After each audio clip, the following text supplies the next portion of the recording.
ومن يتق الله يجعل له مخرجا nin xirow ah meel masaajid joogo oo cashar ka raacanaya ayaa aad u gaajooday xilli qabowna waa lagu jira wadamada qabowga haddaba labada mar jadwalka isbedela waa u jeedin jawiga xilli qabowga galabkii 9 saac mugdi noqonaa dhul meesha dhan wax noqonaysa ceeraame mugdi soo galay guri ku dhagan saas oo kale islaan lacag la degan hilibka iyo waxa la shiilay wax soo kama waa yaabaysa miskiinkana baahiyo meesha la jiif wuxuu ku fikiray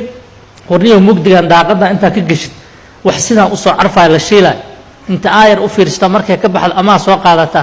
gaajada iskaga baabida bas ninkii go'aankii u gaaray daaqadu dalag waa galay maruu hilibka soo qabsay afku gal wuxuu yiri wuxuu soo xasuustay xadiisa kullu lahmin nabata fil haram fa nar awla bi qofka soo hilib xaraan jirkiisa ku quuday oo ku soo bax hilibkaas naar ayaa lagu shiilay lagu gubaya war adigoo nin cilmi baranayo oo taalibul cilmi ah oo waxaas og ma hadana xaraan cunaysa uu soo carabay iska soo baxay dib u soo baxay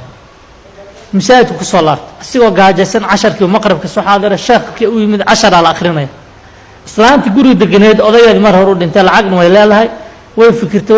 waxay noloshan kaleennimo kuma qurux badnaa inta wax ku fahmay ku yimaadeen u jeedida sheekhan masaajidka casharka akhrinayo aramaad u tagtaa aad u bandhigataa aad tiraahdo sheekhu ilaahay kugu dhaariyay reerkan qof aabo u noqdo intaan culumada masaajidka joogto midka iltizaamka masaajidka ugu badan taqwada ugu fiican casharka ugu fiican adiga ku ixtiraamo ilaahay taqwadiisa ku tuumays isoo xul ani ilaahay tawakkala waa aaminay qofkaas way baxda sheekhu u yeertay waxay tiri maqribku way la kulantay sheekhu casharkaas markaad dhameysito jawaabtaas aan ka su'aalay nin noocaas isoo xul dab wiilasha qaar hadaan la waab sharx laan anigu wuxuu dhilaaba aniga naftirkeyga ka waran wiilashiina anaaba diyaara qaarkood ay dhilaa saas leh sheekhi amaanada sidaad u qaaday lama dhin reerkan ma ka bix karta mas'uuliyadda maxay ahayd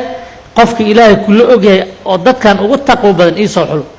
dadka isha inta umri xalaqada ay wuxuu yiri qofka ugu dadaal badnaa iltisaamka cibaadada jamaacaadka masaajidka ugu dambe ugu horeeyay wuxuu yiri adiga aan is aragno wala baxay wuxuu yiri gabar baa doonaysa guur horta ma guursatay maya war aniga ay guursanaa miskiinkan xaalkayga ma gawaraaysid wuxuu yiri gabar baan rabaa inaan ku guuriyo diyaar mu tahay islaan inaan ku guuriyo hore loo soo guursaday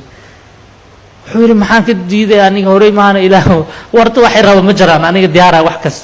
waxa leeyahay diyaar ma tahay haa bal waxa leeyahay waan kugu soo celinaa islaamtu laad wuxuu yiri diyaar aan nahay ninkiina waan ku soo helay wuuna igu ogolaaday de waa kas walaalkada meel kale joogo iyada soo korisay ka weynta u yartaa tiri reer wal soo carar waxba jireen ninka soo orday guriga soo gal maxaa dhacay inaad ii guurisaa rabaa nin sheekh aan u dirsaday ii keenay reerkan inuu aabo noqdaan rabaa adigna igu raac adiga abaayada tirada ay soo kori anoo yar dharka igu bedeli jirtay maala warkaaga diiday waxaad keensato waa kula qaaday waxba kama qab sheekhay u yartay waxa tiri imaam reerkani aan isku imaan cishaa marka soo tukatin wali mid cishiya la tukaday arinta la soo bandhigay wiilka islaamka waa lagu meheray sheekhi akhyaarta way baxan xarid ilbaabkiina soo xirtay gudaha markuu galay hilibka la shiilay meel loo dhigay kii hadaa wax ka cunabay iyaga dabariisi waxyaalo kale digaag yaa loo kariyaa lagu darwadaad hilibka gaarka aha asiga marka lagu casuumaaleyn alaabtan cun kadibna fiima baad wixii ka dambeeyay way ka dambeeyaan nig waa iska ooynaya iyadoo wax la lima tabki maxaa loo ooynaysaa farxad miya murugo miya wax kale miya way yaabantahay wuxuu yiri aniga saacada ka hor ilaahay sidoo axwaash u bedelan la yaabana gurigaagan soo galay gaajo darteed kushiinkaagan soo galay waxa arkay tiri wax kale noona alaab iyo wixii حتى ألعبت كوشين كحوات المام كريت ولا كبعد إنتان إلهي كعب أيان عرضي حدنا إلهي وحو قدر عنتدي حاران إلهي ببتي سان وقتكي إنه يلا حلال اللي صهر دقا وزيادة ولب لأن إيدي على سعطب وما يتق الله يجعل له مخرجا إلهي مخرج كاس أفر سدو إلمي وحيث أنا خير كاسن كوكوتي ما كوكو دورتي إلهي غير كان هاي نوبر كايو وحالي تقولاس إلهي نوافجي adeegna da waxaas ku sabar kaada ku heshay reerkan aabo noqo shad xilaq is adkay dhaxda xiro hawshaadana qabso billahi tawfiq